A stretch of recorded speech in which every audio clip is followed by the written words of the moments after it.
Hartley, welcome back to Minus 16. We've managed to get Hartley back with us for one more time this year. How are you keeping, my friend? I'm very well, thank you. Thank you for having me back.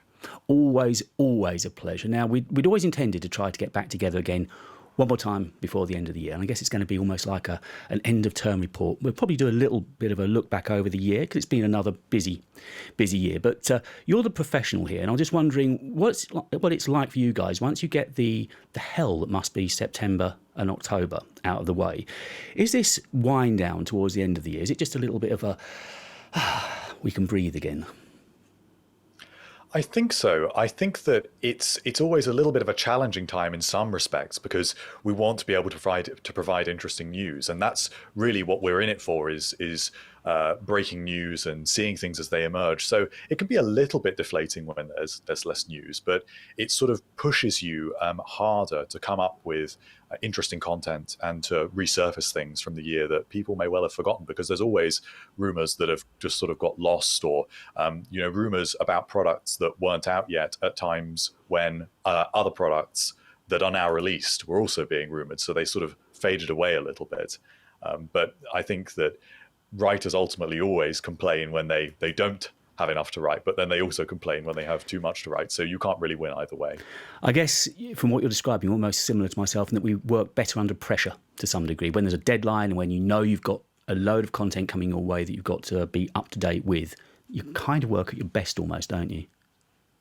Definitely. I work like that. I find you need to get into a rhythm with productivity and with writing. So I find it much easier and much less exhausting to write 5 articles in a day than to write one.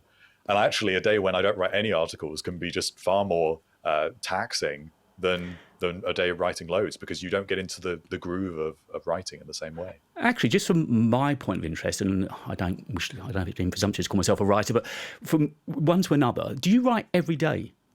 Is that how your workflow goes? Yeah. You will settle down and, obviously your job is working with MacRumors, so you will sit down and you will write content every day. Yes, and I usually I write some different areas of the website, so there's always something for me to write. And even if I'm not breaking news, I might be obviously looking around for news to cover. But if there's no news to cover, then I can switch to updating some of the other sections of the website, because we have sections on MacRumors for existing products. But of course, those are developing in real time. There are new updates, new features, and of course, new rumors for every product on a rolling basis. So there's always something that needs to be updated, or we write buyer's guides and comparisons. So there's always something new to write. And it seems now almost certain that we're not going to be getting another event this year. For a long time after the event in, September, there was a lot of rumour that we were going to be getting a November event. That clearly seems to have gone by the by now. I know Tim Cook almost said so when he said that the product lineup is set for the year, and that was as good as giveaway as any, I suppose. Yes, it was a little bit unexpected because we have been expecting some new Macs for quite a long time. There are some machines in the lineup, such as the 2018 Mac Mini, which has obviously been around for an extremely long time at this point, and not to mention the 2-year Apple Silicon transition. So we knew there were new devices that should be coming. So it's a little bit unexpected that there's not more. But in other respects, it does sort of make sense, and something always felt a bit wrong to me about there being, in particular, new MacBook Pros because of the chips, where there is the opportunity for these chips, and indeed for the Mac Pro, to be fabricated with a 3-nanometer fabrication process, which Apple hasn't used before, and they're actually not really on any consumer electronics, which would unlock significantly better performance and efficiency. So all of the M1 and M2 chips are fabricated with 5-nanometer. The A16 is manufactured with 4-nanometer, and this is the next step, 3-nanometer. And we knew that those orders were in for the end of this year, but quite late at the end of this year. So to me, it always felt like there was something a little bit wrong about these new devices coming now. It realistically was always going to be next year. I think it's perhaps just wishful thinking that it was going to be so soon. So with the Mac Pro, and clearly it's quite a niche product. It's not a device that everyone's going to need, want, or afford. Do you think part of the reason for holding that back was that when they bring this to us, when it comes to market, it's got to shock and awe? Because my view is it's the pinnacle. It's the absolute zenith of what everyone's going to look at that a Mac is capable of. Whether most of us get to ever need or use it is beside the point almost. It's just got to showcase Apple at their peak. Yes. And I think that the issue with the Mac Pro was that they need to be able to show something that is the real embodiment of what Apple Silicon can do. And we know from what Bloomberg's Mark Gurman has said that there was an M1 based Mac Pro in the works. It was ready to go, but they chose not to release it, which would suggest that they are waiting for something bigger and better. Now, in my view, that's got to be 3 nanometer, because Apple Silicon, for as long as it remains on 5 nanometer or 4 nanometer, which behaves very similarly to 5 nanometer, it's only 3 nanometer that is going to be able to provide this massive performance and efficiency boost.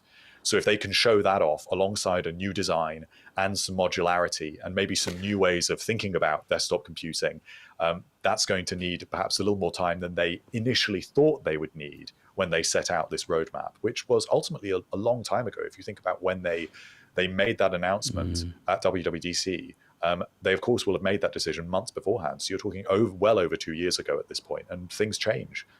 Something tells me there's obviously been I don't have a spanner in the works, but it might have been a small hiccup during the course of the summer, because, of course, we all remember that much repeated line from John Turnus about that's for another day with reference to the Mac Pro.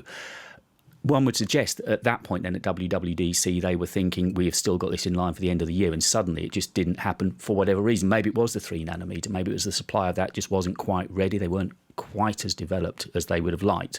And they've decided, and I think that's the right idea, rather than rush it through to hit that 2-year deadline, is just to rein it back in and be ready, absolutely ready.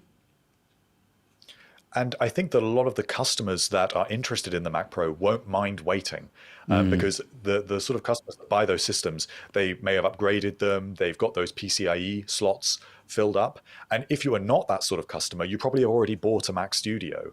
So I think Apple doesn't mind keeping you waiting. It's not like a MacBook Pro where they know it is such a mass market device that they need to keep that updated all the time.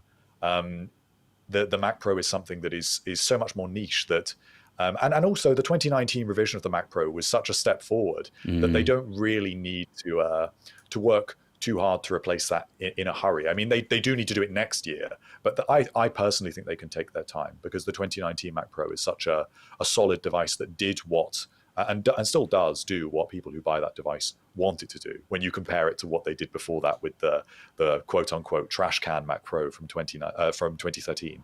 So a couple of questions. First of all, you've mentioned modularity a couple of times. I'd be interested to know what your take is and how you think they're going to approach that, because, of course, that will be something brand new for Apple Silicon. We've not seen any suggestion of modularity. And have you ever had reason to work on a Mac Pro? I've never touched one. I've never worked with one. I don't know how they feel, how they perform. Has Apple Silicon and the M1 Max Ultra, has that kind of already spoiled the party to some degree? Well, I actually used to be a Mac Pro user because I used to do quite a lot of video editing. So that served my purpose. I had the 2013 Mac Pro. And the real reason why users are attracted to these devices, if not for their modularity, because certainly the 2013 Mac Pro wasn't very modular, it was for the ports. And it's just for that extra layer of performance and the fact that the thermals can be pushed so far in these devices in a way that they can't be in others. If you're working with multiple displays or you've got lots of external drives, it gives you that headroom that other Macs simply don't. And I suppose that in terms of how this will work going forward, this is really the big question, because we actually don't know anything for sure. But it's got to be different to the Mac Studio, because the Mac Studio, although Apple calls it modular, what they mean by modular is the fact that you can connect a keyboard and an external display. You can change the external display.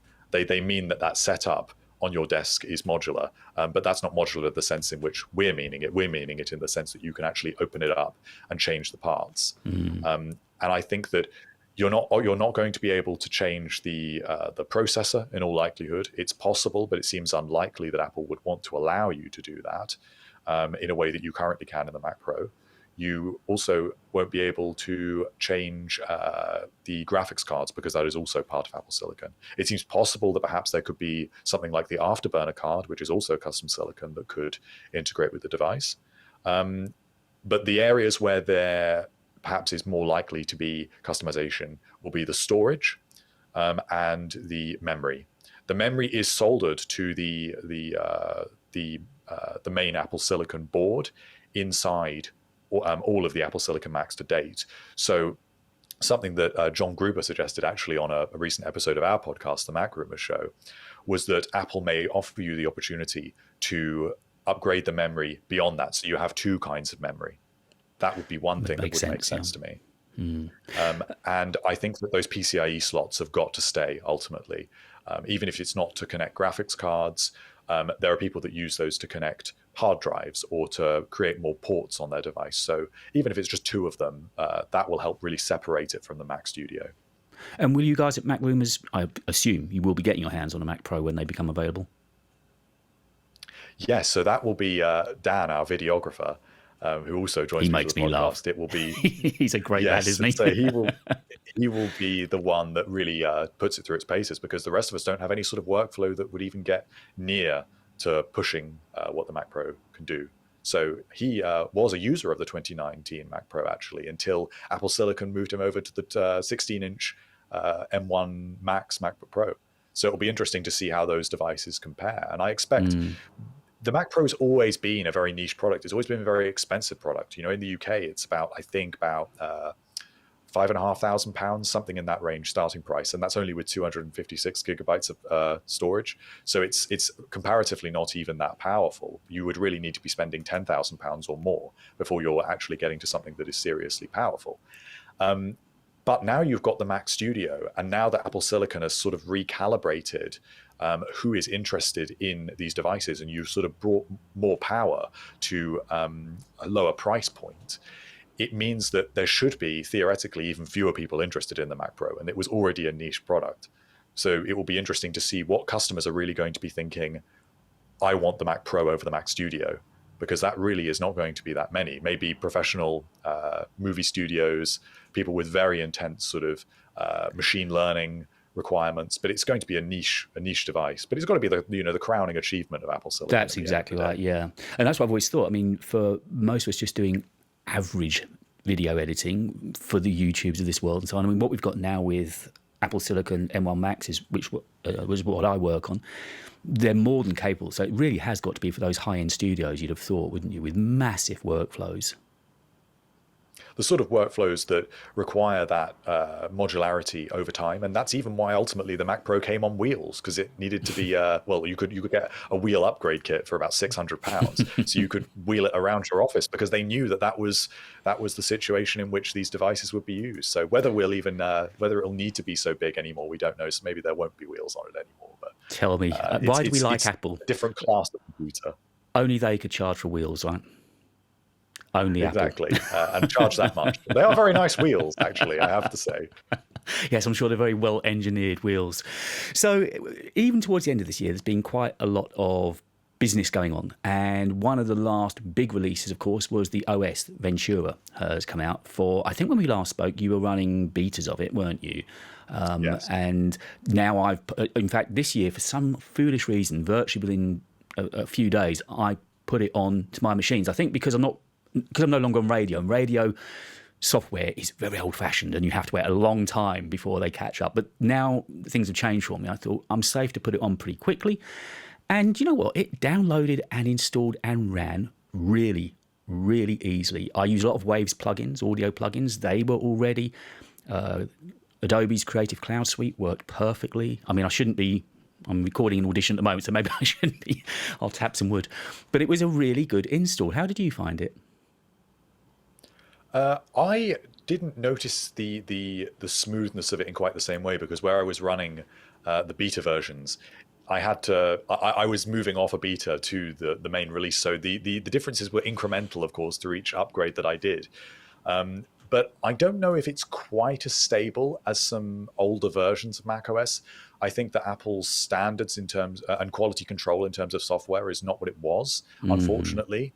But it's definitely not as rickety as some releases have been. I would give it sort of, say 3 out of 5 stars. It's not the most solid release, but it's also definitely not as headache as inducing as some others have been, in my experience at least. Part of the reason I enjoy having you on so much is your wealth of knowledge and the resources you can call up on. And so you're saying saying that this release was actually not as good as some of the others that you've seen then? Going the last betas into the full release, you've seen better transitions, have you? I think so, yes, because the problem is that macOS in particular is such an old operating system. At this point, it's been around for what, about 30 years, and it's still in many respects it's built on the same technologies. It's the same operating system. It's obviously a lot more advanced, but there's a lot of old bugs in there, and it, it, it it will always be like this to some extent unless Apple devotes a lot more time to it. But this system has to be well optimized to run on such a large number of Macs, not just Apple Silicon Macs, also all of the Intel Macs that are still supported. And it means that they can never squash every bug, and there will always be some behavior that's not expected. I've got a Mac Mini, and it does not run fantastically well on the Mac Mini, but it runs perfectly on the M1 MacBook Pro. And it just the performance ceiling of the Mac Mini just can't quite handle it, and it definitely ran Big Sur much better. But of course, that was the operating system that was available when that machine first came out. So maybe it is different if you're using an older machine, but it's generally the case with macOS that people choose to keep it on an older system past a certain point because it just runs better. I mean, I've got one Mac sitting here which now has actually passed that shelf life of getting updates. As a 2015 iMac. I love that machine dearly. I'm sitting looking at it over there now, and it's not going anywhere, but it just doesn't get the updates anymore. But fair enough, it's 7 years old now, and that's quite a long time for any company to be offering updates for. So it's fine. It served its time. But with me this year getting the operating system on so quickly, I've enjoyed using some of the new features, which normally I don't get to play with until after Christmas generally. Particularly in Mail, there's been some big upgrades in the Mail app, and of course in the Messages app as well. And system settings is something I'd like to talk to you about. Now, they've gone far more down the route of it looking like an iOS device, and I've read plenty on Twitter with people disliking it. I happen to really like it. I think it's a very simple, clean system, and you kind of, if you're used to using an iOS device, you're immediately going to know where you are with it. I understand that perspective, and I understand why they did it, because obviously that is Apple's perspective, and they wanted to provide a consistent experience across devices. They want it to be so that maybe a lot of people nowadays, their first device will be an iPad, not a Mac. And at some point in their life, they will have their first Mac coming from an iPad, and they want to be able to make sure that when you do have to use system settings, it provides a consistent experience. The issue I think that there is with it is that it doesn't actually do that. It doesn't. The things are not in the same places as they are on the iPad. True. It doesn't actually have the same toggle switches, and it doesn't animate in the same way, which means it feels like a completely different experience. So it begs the question: if you're not going to make it the same as, but your intention is to make it a consistent experience, why do it in the first place? When it actually is upsetting a user interface that has been there, as I say, for decades, and people are very, very used to at this point. And people get very attached to that sort of thing, because ultimately using any app on a touch interface where you have a much lower level of precision, because the point of contact is much larger, is completely different to the pixel precision of a cursor. So it shouldn't always be the case that Mac behaves in the same way that an iPad does, and the iPad behaves in the same way that a phone does. And it's a little bit worrisome when Apple starts to go down that path. So I think that's where a lot of the discontentment comes from. So if I was to ask you yes or no, system settings as previous or now? Or system preferences or system settings? Your preferences, boy. Most definitely. Actually, I must have wasted 10 or 15 minutes with on the morning. I think I downloaded. You can't change it's not in alphabetical order. And there's some idea that it's, some of it's display, some of it's sound, but it jumps around a little bit. And then I thought, well, the easiest thing is just to put it into an alphabetical order, but you can't. I think if you go up to File and drop down, you then get everything that's there in alphabetical order. But in the main screen, the panel screen that we see, you can't alter it, can you, at all? And it's very narrow. That's the only thing I'd say. You can't expand it out. Yes, because it's meant to look sort of like it does on the phone, where they have a predetermined order for as it is on the phone, and of course the phone is very narrow. Mm. So it's intended to provide that, but of course what System Preferences was doing before was it was like a shelf of icons, and because the emphasis was on the icons, they were very distinctive and very easy to find what you were looking for because they were very obvious. It was things like networking, which of course is a completely different sort of menu than what you need on an iPhone, where you're just basically interested in Wi-Fi. You don't have to worry about Ethernet or any of these other things. So the demands are different, and that's why I think it's just been a bit of a miss. And I hope that they continue to iterate on it because I think it can work. I think the ideas behind it do make sense because it is, we can't cling to things forever without expecting them to be modernized. I understand that need to provide a consistent experience and an easy on ramp, but they just haven't met the goal that they set out to achieve, I think. And within the apps I was talking of, Mail, for instance, now one of the things I've only used it, well, one of the ones I use quite regularly actually, because of now messaging, emailing so many people in the States, is the scheduled email. Now, I know that's been available in other clients, mail clients, for a good long while. I think Gmail, for instance. I've always used Mac Mail. I've kept native. I've really enjoyed being able to schedule, so I know that it can land on their desk. I have this idea that if it's at their desk at 8 o'clock in the morning, I have more chance of being seen than if I just send it to you in the middle of their evening. So I've quite enjoyed using schedule mail. I think I've only used unsend once, I think, when I realised I put an attachment on for the wrong person kind of thing. But there's some nice upgrades that we should have been having Mail's been missing any upgrades, serious upgrades, for a good many years now, hasn't it? Yes, Mail has been one of those apps that's really been left behind for a long time. It's more or less the same as it was about 10 years ago, prior to this year. And even this year, it's visually the same. There's been no design updates. These are just little additions of functionality that have been available in third-party clients for years. So I'm pleased they're there. The only thing that really has been really useful to me is the improvements to search, because search was terrible before. I was just going to say that. And the way that now it's able to understand what you even want to search for much more distinctively. I mean, it's such a basic feature. It's almost ridiculous to talk about that you just search for what you want and you manage to find it. But that is something that it just didn't do very well before. It's only recently, since this update's come out, that I've seen people mentioning that search was awful. I'm so glad it wasn't me, because I'd often go into search and I just, for the life of me, couldn't find an email that I sent 2 days before. And I knew I'd sent it, and it was just impossible. It was a needle in a haystack. And I thought it must be me, but I'm glad I've been borne out. It wasn't me being a really poor Mac user, that it was just a glitch in Mac Mail in its search systems. Yes, and it's because it was built on old technologies. It's something that is not using the same sort of algorithmic systems and rich results that really should be there now. But Apple's whole search conundrum is a whole separate discussion, because Spotlight also seems to have taken a massive step back in this release, particularly also on iOS and iPadOS. But it is worthy of mentioning because, of course, these are the same teams that are developing this software. And Apple is rumored to be working on a replacement for Google Search. And if they've taken 10 years to just work out how to search for an email effectively, it doesn't bode particularly well for a fully fledged search engine. Did you just say that it's the same teams that work on the iPad iterations of this as it is for Mac?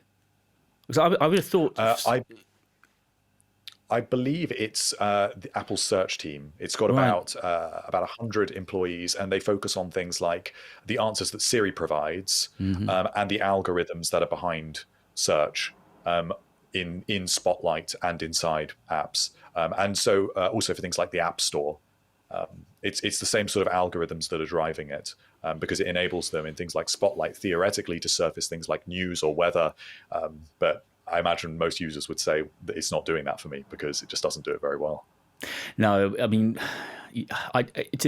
when I read, as you did, about the idea of them doing a Google search replacement of their own, and I just thought, surely they need to focus on the problems they've got in hand just for the moment, get everything right on the basics before going on to that next stage of the journey for them. Now, Stage Manager was something when we last spoke I couldn't throw. Well, I often don't throw anything meaningful into the conversations with you, but I had no use of. I hadn't used it. I'd only read about it because I don't put betas on the system. But now, of course, although I'm not an iPad user, Stage Manager is on the Mac. I was running it on my MacBook Air for a time. And I kind of had the MacBook Pro sitting to one side and the MacBook Air sitting to the other side with Stage Manager running. And it was quite good insofar as I could have those windows, those piles open down the side, still an unfortunate term, and I could sort of, if an email came in or a message came in, I could see it without going full screen. But one of the things that I remember being really awkward, and again, please correct me if there's a way around this, I don't know. I was working on Safari, so I pulled the Safari screen to the front.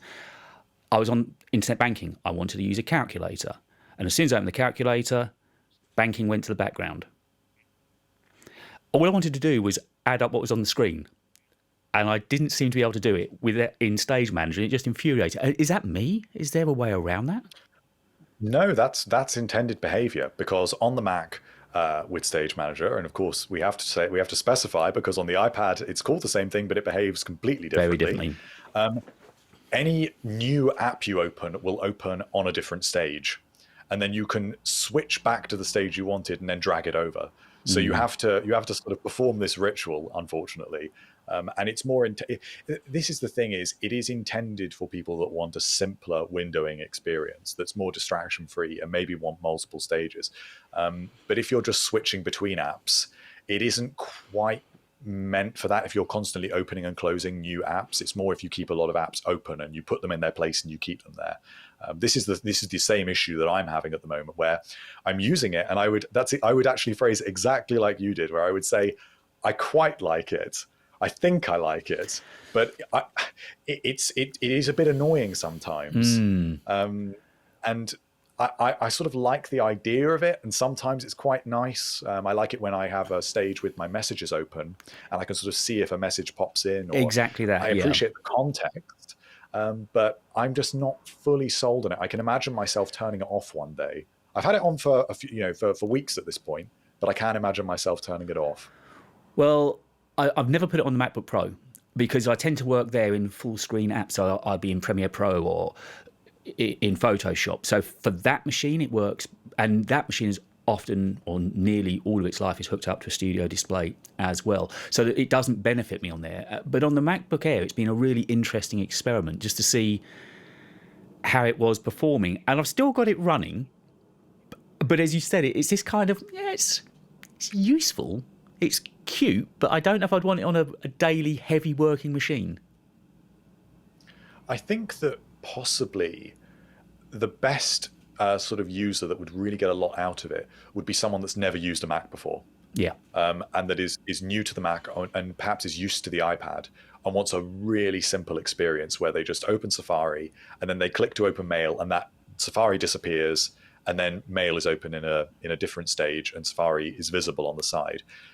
That does feel more modern and that is refreshing, but I sort of think that the whole thing just needs to be thought about a little bit more. I mean, it's easy to criticize because I don't know what the solution is, but I agree with you. It's those sorts of behaviors that make you dance around and have more clicks than you need to when you just want to achieve something quite simple that can be quite frustrating.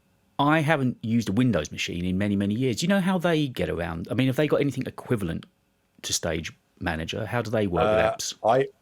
I also haven't used Windows for years. I mean, my understanding of Windows is that Windows is what it says on the tin. It focuses on Windows.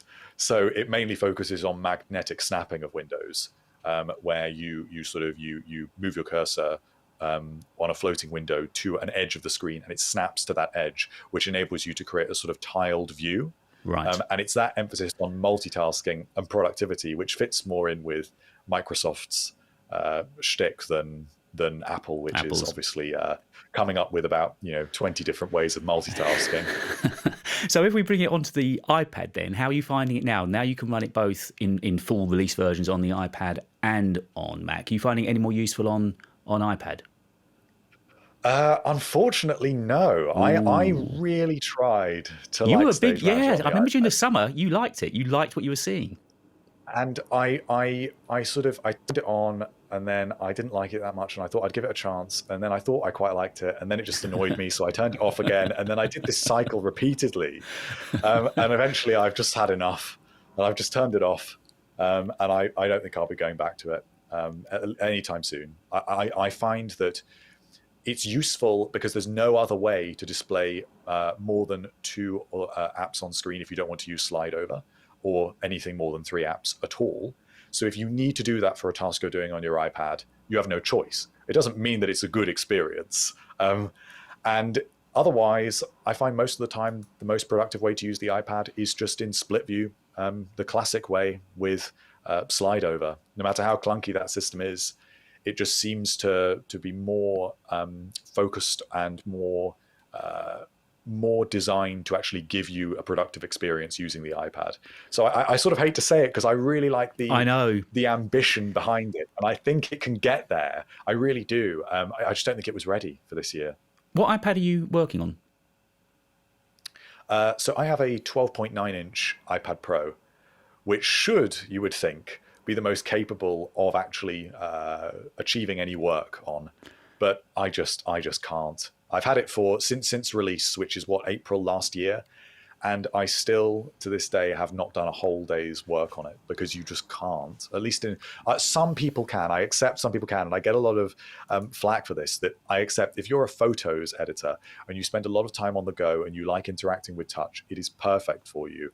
And I accept that there are those workflows. If you go to coffee shops and you don't want to be distracted and you want to, just have your music and slide over and write in one app, it's fine. But I am used to a Mac, and it is slow compared to a Mac, not in terms of performance, but just in the time it takes to do things. Achieve things. The lack of cursor precision.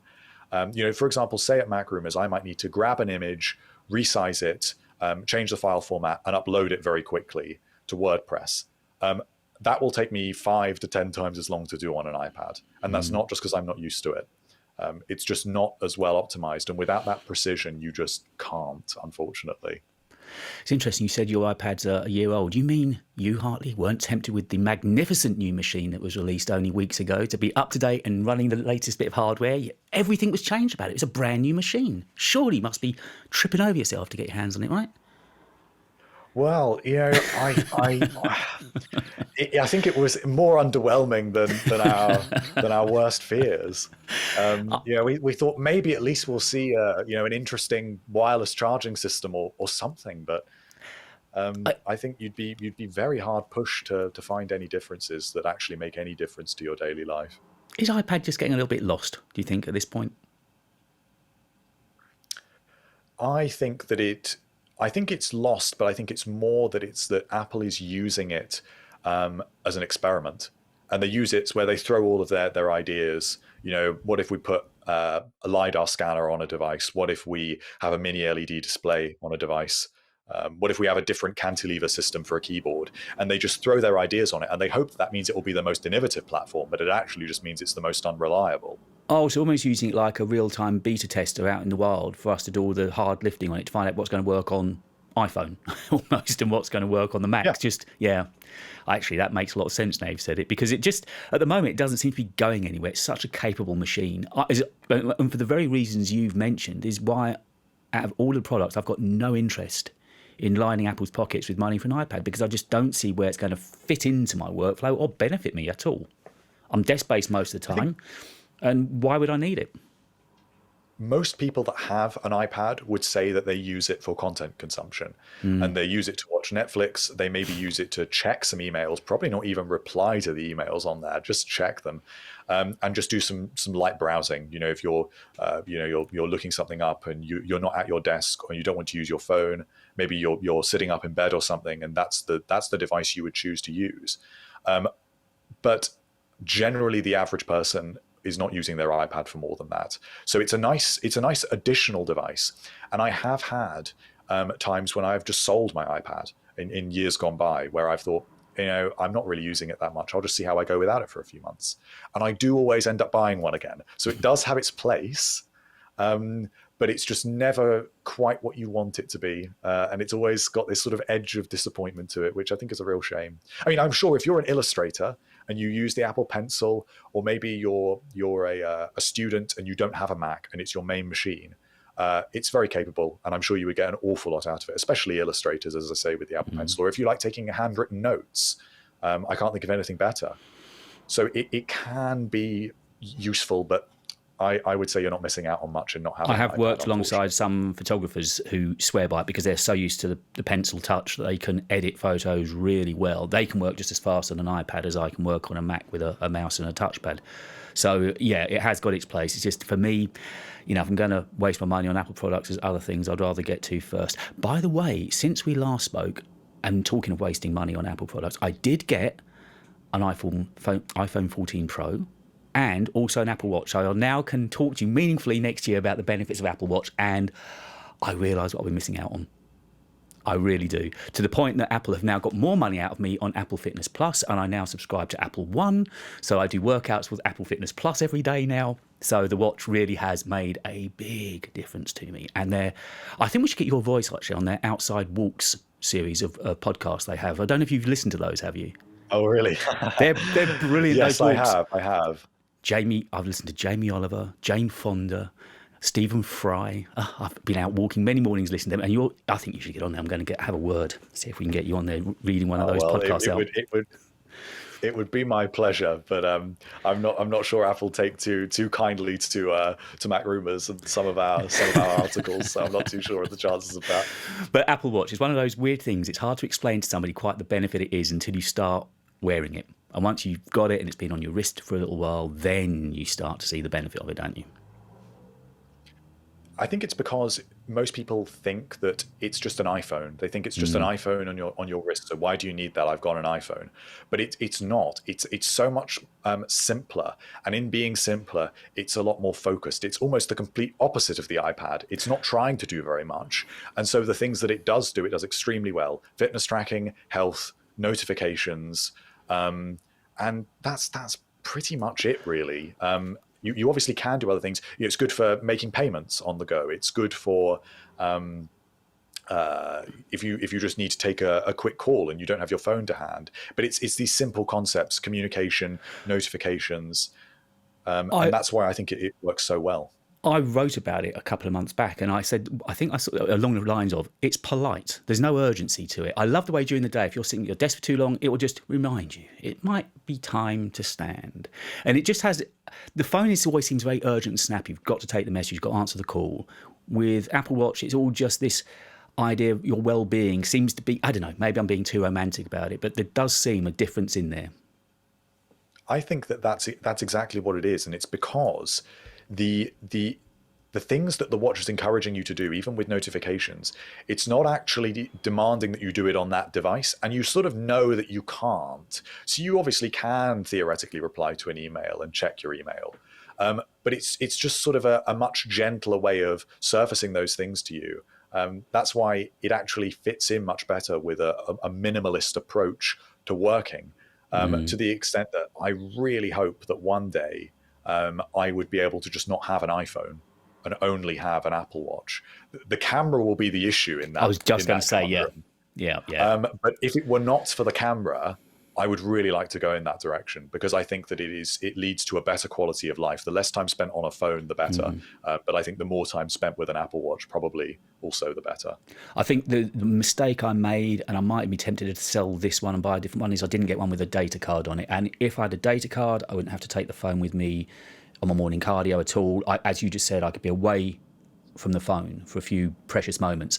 So that was a bit of a mistake I made. And I think, given my time again, I probably would buy one with a data plan on it and go for a GPS card on it rather than just going for Wi-Fi.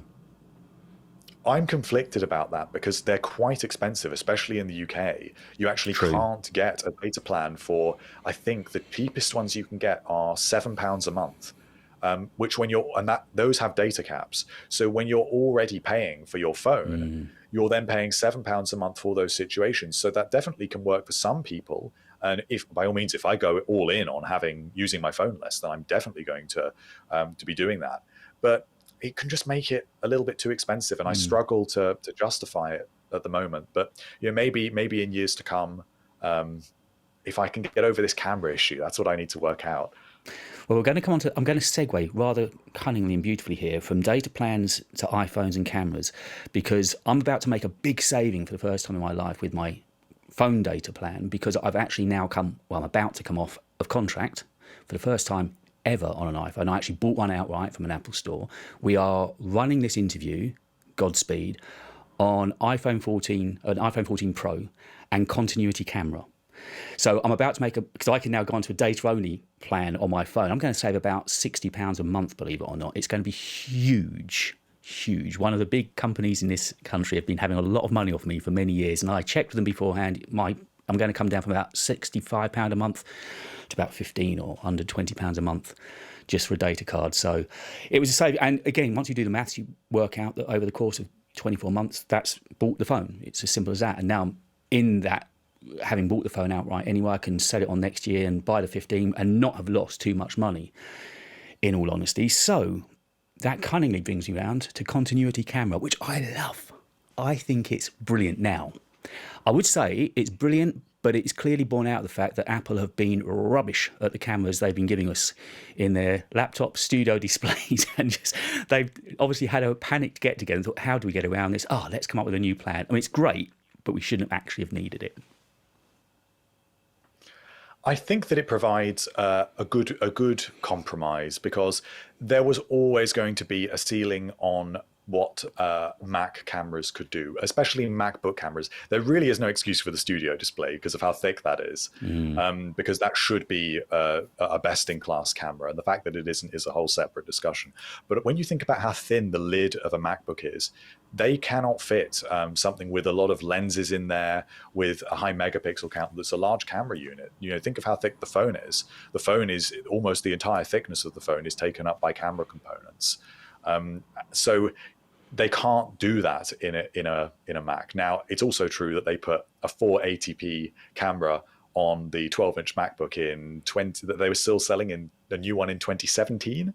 So that is inexcusable, and we can see now that they put 1080p cameras in the Macs, which are fine. I'm using one now on the 14-inch MacBook Pro, and I think it's fine. It's not the best image, but it's serviceable.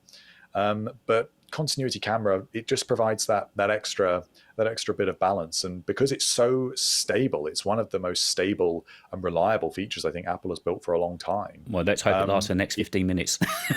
Yes, I think it's a really solid feature. My only criticism of it would be when you open your Mac and your phone starts pinging at you that it's connecting to continuity camera even when you don't want it.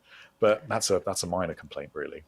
I did a big sort of look at it actually on a recent video, and I was all over. I think it's a brilliant feature. The studio light works. I mean, I haven't got that now because I've got decent lighting around, but the studio light is probably the pick of the three options you've got. The desk view. Have you tried it? I have, and it's not what Apple made it seem like. No. Maybe under certain conditions you could get there, but I'm a little bit skeptical. Well, my fingers at least looks like something from an ET movie. They look ridiculously long. I mean, to the point of being laughable. So if you were showing somebody, I'm sure if I was demonstrating something, the client or colleague wouldn't be looking at what I was demonstrating, but just looking at these ridiculously long digits on my hands. Getting it positioned was very accurate, so you weren't just showing your gut or your lap. Trying to get it to show just the desktop, it was very, very particular. It was the one thing I didn't particularly like. I feel it would get you out of jail, and if you definitely had to show somebody what was on your desk rather than trying to balance a camera, it will do it. But it's not quite the desk down view that they showed at WWDC. But that to one side, I think continuity camera is brilliant. And it's worked across every app. I mean, this is on Ecamm we're working on now, FaceTime, QuickTime, Zoom. It works with them all, and it's so simple. And of course, because Apple prevent third-party apps or even third-party webcams working in Apple's own apps like FaceTime and Safari, you don't have any other options if you want to use those apps. So Apple has done it once again there. The walled garden comes into play. Exactly. Just before we move on away from there, why didn't Apple want to make their own stand? Why did they hand that over to Belkin? It's such a simple stand. Belkin done a lovely job with it, but surely Apple would have wanted to make money themselves rather than licensing it out, wouldn't they? It's strange, and Apple's done this many times over the years. I mean, one of the strangest ones to me that stands out is the LG ultrafine display. When they worked with LG to engineer a whole display, especially for the Mac, it behaves like a Mac display. It doesn't have an on button. It's all in on Thunderbolt. And why? And they're horrifically ugly. I have one, and they're not that reliable either. And you think, if you're going to go to the bother of engineering these panels that you're already using for the iMac, why not just release your own display? Which of course they eventually did with the Studio display, but it took them 8 years to do it. So it's strange that they do that. Even other things like, you think the most recently the lanyard for the second generation AirPods Pro. It should be no problem for Apple to just make their own little lanyard. The one thing I've actually got this but pulled it's like up they here. want to limit their scorekeeping units to make their own devices more prestigious and appealing, and limit the number of accessories that they actually have on their own system. I wrote earlier on today saying it was talking about accessories, and I was coming to the conclusion that if they're not in love with accessories, and you almost get the feeling that they're not, with some of the lapse and sloppy MagSafe accessories they're making at the moment, when other companies are making such good strides forward with what they're giving us. If they're not into it, then just back away and let the other companies do it, rather than attracting bad press for poor products. Because, I mean, this Belkin stand, you can see that, can you? Is that on your screen? Yes. Yeah, it's a lovely little stand. Mine's the black one, but the only thing that doesn't work is that in the WWDC conference, they showed that stand would be extendable, or that there'd be a separate mount that would fit on the Studio display. The Belkin stand doesn't move at all, so it only works on the laptops, and it feels perilous on a MacBook Air. Putting that iPhone 14 on a MacBook Air does not feel comfortable, not for the MagSafe, just for the MacBook Air toppling backwards. It feels very counterintuitive to be balancing something so heavy on that. But that's the only thing. I wish they'd either made that extendable, or have had a second stand available for the Studio display, because it obviously would have put the camera at a more natural height anyway for video calls, because laptops often tend to be lower down. So I'm guessing that's an easy fix. They can come out with another stand quick enough. I got it, and it feels lovely, but I was just surprised that Apple didn't engineer that themselves. That was all. Yes, it's a shame. It's a bit of a shame. I think that's really the way to sum up Apple's sort of entire range of accessories and relationship with accessories.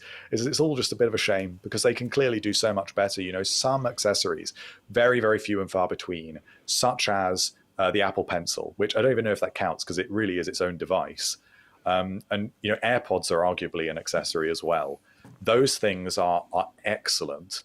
But where's their charger? Where's their simple charger to charge their devices? They don't even give you a cable in the box now. I'm happy to spend a bit more on a decent charger for my desk, but I have to look to a third party, because Apple's own offerings are just not there. And before we move on to the last couple of points I was going to mention with you, while we're still in the MagSafe arena, there are two schools of thoughts developing on how Apple are going to approach the charging ports on the iPhone this coming year, because obviously we know about the changes that are being directed to us from the EU, coming to play in autumn of 2024, I believe, don't they? So by the time the next iPhone comes out, thinking ahead, they're going to be up there. Now, I'm certainly haven't seen the conference a couple of weeks ago where, Craig and Jaws were on stage, weren't they? And they were very accurate about what the law said, saying that if you had a port, it had to be USB-C. But, of course, as they pointed out, it doesn't mean that you have to use a port to charge. So I'm wondering if we're going to see them slewing towards pushing MagSafe at us, because with the watch that just turned up, there was a MagSafe charger in there. The AirPods now, MagSafe cases. You just wonder because that's a proprietary lead, right? So they're going to get a kickback from anybody that makes a MagSafe. Yes. Yeah, so it's part of the MFI plan, isn't it? So in my mind, you can see they're going to go. The only point I would say against that is file transfer still remain an issue. So where do you stand? Do you think it's going to go portless or USB-C? Well, in the long term, it will go portless. But I feel quite strongly about this, because there is quite a lot of talk. There's a lot of people just convinced that the iPhone is staying with Lightning until it goes completely portless, and that the rumors of a USB-C iPhone are fictitious. But they're just not fictitious.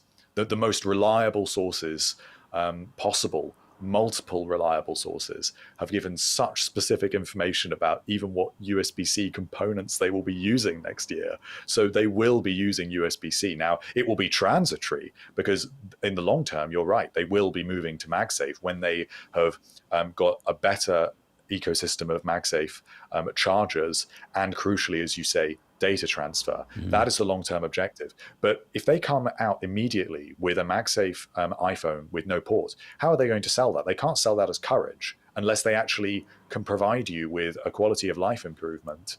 If they can tell you that you get better battery life as a result of it having no ports, or something that gives you some sort of trade-off. And we're heading in that direction, because we are now hearing that the iPhone 15 is going to have solid state buttons. So the buttons won't actually be clickable. It will be a bit like the Force Touch trackpads on Macs. So it's going in that direction of being more of a complete static slab of a device. And even from what they were saying on stage, it's going in that direction. But there is no way, and maybe I will eat my words, but I am more sure of this than I am sure of any other rumor that there's been for an extremely long time, that USB-C iPhones are coming next year. And if they go that route, are you going along the lines that the two non-Pro phones will have the slower 2.0 USB-C and the Pro phones will have the Thunderbolt USB-C? Yes, so this is what Ming-Chi Kuo, who's the most reliable source when it comes to supply chain rumors, is saying. And yes, I believe him. He knows what he's talking about. And it makes complete sense, because if you look at Apple's other devices, this is what they do. So if we look at the iPads that just came out, the most recent devices, the iPad Pro has Thunderbolt 4 and USB-C, the fastest variants up to 40 gigabits per second. That is very quick. But the entry-level iPad that they brought out, the 10th generation iPad, that is USB-C, but it is limited to USB 2 speeds. Which are no better than Lightning, right? Yeah, exactly the same as Lightning. So there is no speed improvement. All you are getting is the form factor of USB-C. So that seems to me to speak for itself. If they had brought out that device with USB 3.1 speeds, which is what the iPad Air has, then maybe I would be a little bit more skeptical. But it seems to me that if they're going to want to separate those product lines further and further and further, if you want fast wireless data transfer, you need to pay more to get the Pro phone. That's the direction it's going. And in the same way that they would say that with the iPad, now that they all have USB-C. And of course, this year they kind of set their stall out with making a very big mark in the sand between the non-Pro and Pro phones. And I guess that would just be another development of that intentional division between, do you want the cheaper, lower-end phones, or do you want to go the Pro level? Exactly, and that is a transition that's started several years ago. It started with the iPhone 11 Pro, which, for all intents and purposes, offered the vast majority of the same hardware as the standard 11 device. And then with the iPhone 12, of course, they both shared the same design. They used the same components. It was just different casings, effectively, and you got more cameras on the Pro. But with each year, they're separating more and more. And what we're going to see next year is that it won't just be the sets of two devices that are different. It will actually be each device will offer more features than the device that exists under it in terms of its price point. So this will be the last year, unfortunately, where buying the normal iPhone 14 Pro gets you the exact same feature set as the iPhone 14 Pro Max. Next year, you will have the periscope camera at the top, which the next device. Do you think that's coming as soon as next year, do you, the periscope? Yes, that's what we're expecting. That will be the telephoto, and that will be a feature that is exclusive to that device.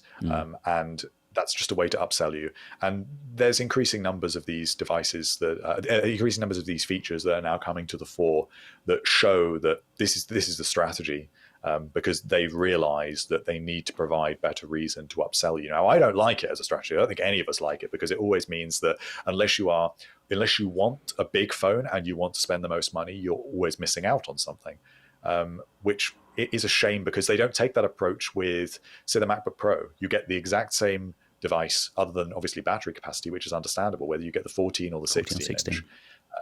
So it's just a shame that it's going in that direction. But that really does look like a certainty now.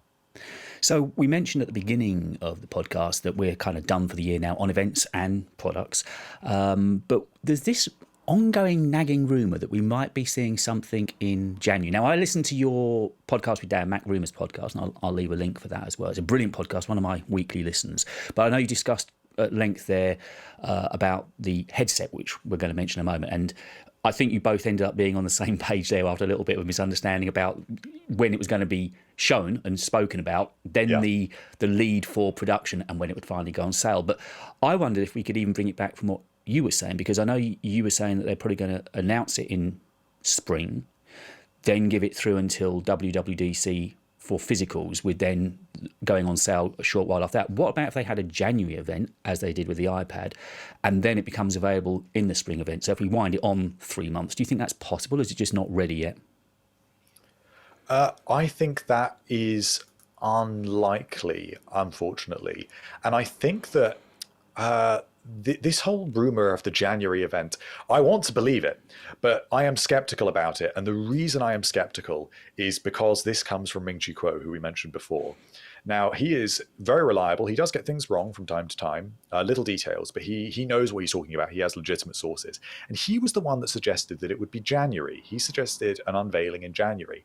But the reason why you should take that with a bit of a pinch of salt when it comes from him is he doesn't have sources, it appears, in Apple's corporate side. He knows their supply chain side in Asia. Now, that side of the business is not going to be aware of on-stage events. That's not the same part of the company.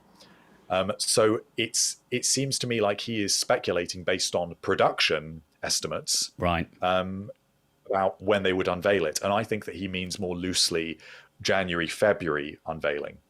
Because Digitimes, which is a Taiwanese publication that also publishes a lot of very boring articles, actually, about I have it saved my favourites, I can testify to that, they say that it's going to be March for a mass production. And if it's March, then it's going to take a few months. With the iPhone, it takes about just over 2 months before mass production ramps up enough that they're ready to unveil a device. So if it's March, April, May, June, early June, we're getting into WWDC time. So that time frame lines up with what Ming-Chi Kuo is saying.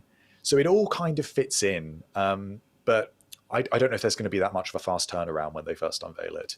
And I think they'll want to savor the mystery around it almost when they unveil it. They'll want to say, here's what it looks like. Here's a taste of what it does. But wait for more information, wait for pricing, wait for, exact specifications and a release date in the exact same way that they did with the Apple Watch. Now, I was just going to pull on your knowledge resources. So say with iPad, which was a January event, right? Steve Jobs announced that in January. I believe so. Did they do the same teaser with that they showed you this is what you're going to be getting? And that's when he sat in the chair, wasn't it? And famously just pulled it out of the envelope. And so do you think they're going to do the end of event one more thing? I know you mentioned this on MacRumors, that you can almost see it being as the final wrap of the event in the spring, saying this is what you're going to be getting. And at that point, they'll show us physical, they'll give us a demo, a promo video of what it is physically going to look like. I think that it will be more like the Apple Watch unveiling than the iPad, because the iPad still is a glorified iPhone. So it was at that point, it was running iOS. It was running the exact same thing. It was running the exact same apps. You would run them in as you still do in sort of 2x zoom mode. If you try and download an app like Instagram that doesn't have an iPad app on an iPad. So they had no need to really prepare developers extensively in the same way that they needed to for the Apple Watch, and definitely for the headset. And with the watch, it was a one more thing at the end of an iPhone event. And it was a brief teaser where, because of course this device, the Apple Watch, had been rumored for 10 years at that point, and no one quite knew it was coming. And so it's a great event to watch, actually, to see how they do it, because it's an event I remember so nostalgically, because it's just the music, the animations, the lighting on those products is better than anything else they've done, even in recent years, even though now it's, of course, 7 years old, because they knew they had to get it right. And they did get it right. And I've lost my train of thought a little bit there, because it's I remember it so nostalgically. It's sending me down a different path. Just saying how they're unveiling it and how you think that might compare to the unveiling of the headset. Yes, so that's really the model. And what happens is Tim Cook says that there's one more thing, and there's all the cheers for that, because people don't quite know what it is even at that point. And then there's just an animated sort of 1.5 minute video that just shows you the design. Nothing else about the device. And then Tim Cook comes back onto the stage wearing it, And then they take you straight into a 10-minute video that explains to you what the device is, what it does, because you need that. If it's something brand new, you need to know what the basic way that you interact with it is, what the ecosystem of bands is, how you change the bands. It conveyed all of these things, the hardware and the software. And it's such a good video. That needs to happen for the headset. They need to show off the design first and foremost, and then they need to sell it to you in terms of actually how it works functionally. Now, of course, the price and actually providing developers with tools does not need to happen at that stage. They just need to sort of take the rabbit out of the hat and reveal it. That's all they need to do initially, so that then they can say in a press release or say at a later date, the developer kit is coming and this is what it's for. They just need to get over that hurdle. And are you a gamer? And will you be buying? I say game. That's probably unfair, actually, because it's not purely a gaming device, is it? But is the AR VR world something that interests you, or are you more tempted on waiting for the AR future, which obviously is going to be further away? I am very conflicted because I have tried two very recent headsets. I have tried both of Meta's headsets, their entry-level one and their most recent Quest Pro headset, and I am not sold on it at all. It's good hardware. The Quest Pro is quite comfortable, but it's just not useful. And even when you use it for multiple displays for your Mac, and you get 3 virtual displays, I think, why am I looking at pixels? Why am I projecting light into my eyes? Why am I wearing a big hot rubbery thing? It's just this is not a nice experience, and also the operating system isn't there. Just briefly, explain to us what it's like then, having those pixels so near to your eyes. Does it feel almost laser-like? Is it intense? Not really, because you adjust the lenses so that your eyes adjust to the extent that you are looking as though you are looking at something in the distance. So it does feel comfortable, but you are aware that you are looking at a screen. You are looking at something where light is being projected directly into your eyes.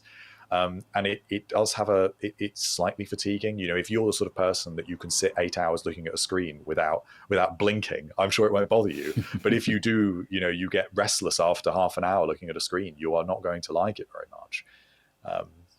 You referenced a brilliant point in your podcast, actually. I think, am I getting the facts right, that it suggests that you should stand or look away from your monitor after every half an hour, look at something in a distance of 20 foot away for 12 seconds. There was a brilliant fact you came out with. I love listening to your details, but it's something like that. Yeah, it's 20 minutes, 20 feet away for 20 seconds. So every 20 minutes, look at something 20 feet away for 20 seconds. It's a good rule to have. I don't do it, but there it is for other people. Yeah, I love that detail. It's stuck with me. One of those things, come Christmas, it's going to be one of those little facts of the year that stick in my ear. Speaking of Christmas, of course, this podcast is going to be going out over the weekend of Black Friday, and there are some deals I've seen going on. I know that a lot of these pertain over to the States, but there are listeners while I was in the States, and I've seen there's some great deals on Apple Watch Ultra, on some of the M1 Max, MacBook Pros, and on Apple's own website. I do believe that if you buy certain products there are gift cards that you get, aren't there, over the course of this coming weekend? That's right. And some are better than others, effectively, is my takeaway on that.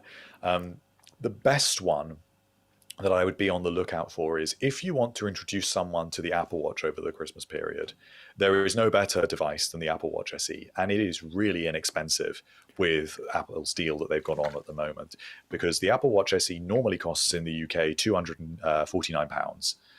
If you buy that from Apple over the Black Friday, Cyber Monday weekend, they also give you a £50 gift voucher with that. Which means it brings the price down to $199. Now, that to me seems like a real bargain to get the whole Apple Watch experience. The Apple Watch SE really doesn't do a whole lot less than the Apple Watch Series 8. If you're new to Apple Watch, you're not going to care about the bigger display or ECG or any of these other features. So as an entry-level device, it's absolutely perfect. But where you get £250 off a Mac, maybe you could get that better on Amazon or elsewhere. It's always good to shop around effectively with anything you're looking for, especially since Black Friday deals develop over the week and over the weekend. Yeah. Just look at that time to see what you can find. Is there anything that's tempting you that you've got in mind over this course of this weekend? I think I'm pretty much spent out at the moment, but I don't know if there's anything that you're tempted with. Well, I am tempted with the Apple Watch, as I say, because I think it's a very good Christmas gift. So that might be the one that I go for. Um, but the other Apple offers, I'm not so sure about, because you can generally find better offers elsewhere. But it depends what you're in the market for, really.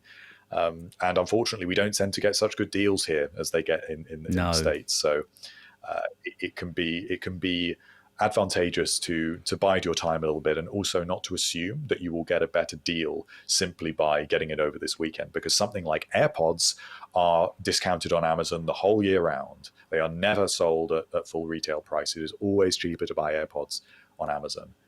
And of course, you'll have Prime Day number 1 and Prime Day number 2. So there's plenty of opportunities if you miss Black Friday. Don't be taken in by it too much, I would say. And just jumping in, it now makes me realise how many things I bought from Apple this year. I bought AirPod Pro 2. Oh my Lord. What a pair of AirPods they are. So much better than the original AirPod Pro. So much better. The active noise cancelling is, I mean, there's no way of quantifying it, is twice as good. But I did this silly thing for one of my videos. I went down to Heathrow by the runways. Nearly got arrested for trying to do it. But I put them in as a plane was taking off. And it was astoundingly good. And I actually was on a plane recently. I say that because I haven't been on a plane for many years, but I flew off to Brussels recently. And again, on a plane, it cut out virtually all of that annoying hum that you get on a plane. Such good products. And the sound quality is head and shoulders above the original pair. For me, I think they're my most sort of unexpectedly good product of the year, because I didn't even like AirPods Pro. The first generation, I tried them continuously. My partner has a set of them, or had a set of them. So I kept trying them and thinking, oh, I quite like the idea of it. I wish I had noise cancellation. And, they were always uncomfortable, and I never liked them. And yet the first minute I tried the AirPods Pro 2, I was sold. I had to buy them the same day because it was that transformative of a difference. They are. And they are excellent. They are such a good upgrade. There's been a lot of fuss this year about things like the Apple Watch Ultra, even the redesigned MacBook Airs. But I think the unexpected victory of the year is actually the AirPods Pro 2, which you even wouldn't expect considering that they basically have the same design. Exactly. They look so similar, but the product, the sound is just so different, isn't it? So different. So Christmas is coming. Do you get time off at MacRumors over Christmas? How does it work for you guys? Yes, so we will take the main days of Christmas off, at least. I mean, of course, we all work from home, so it's not a tremendous difference for us if we log on for a few hours and do some extra writing. But there'll obviously be less news because even the sources at Apple take some time off, obviously. So there's less leaks going around. There's just less in the system. But we'll all be waiting just in case, on Christmas morning someone leaks the iPhone 15. And are you on cover this weekend then for the Thanksgiving weekend as your American colleagues feast themselves on turkey? Are you kind of on cover? Yes, we will be. It's one of the advantages of having people in different time zones. There's always someone around, but I joke about it on Christmas quite seriously. I guarantee if there was a significant leak on Christmas Day, it wouldn't matter if it was in the middle of the night. We would get to it. Within minutes.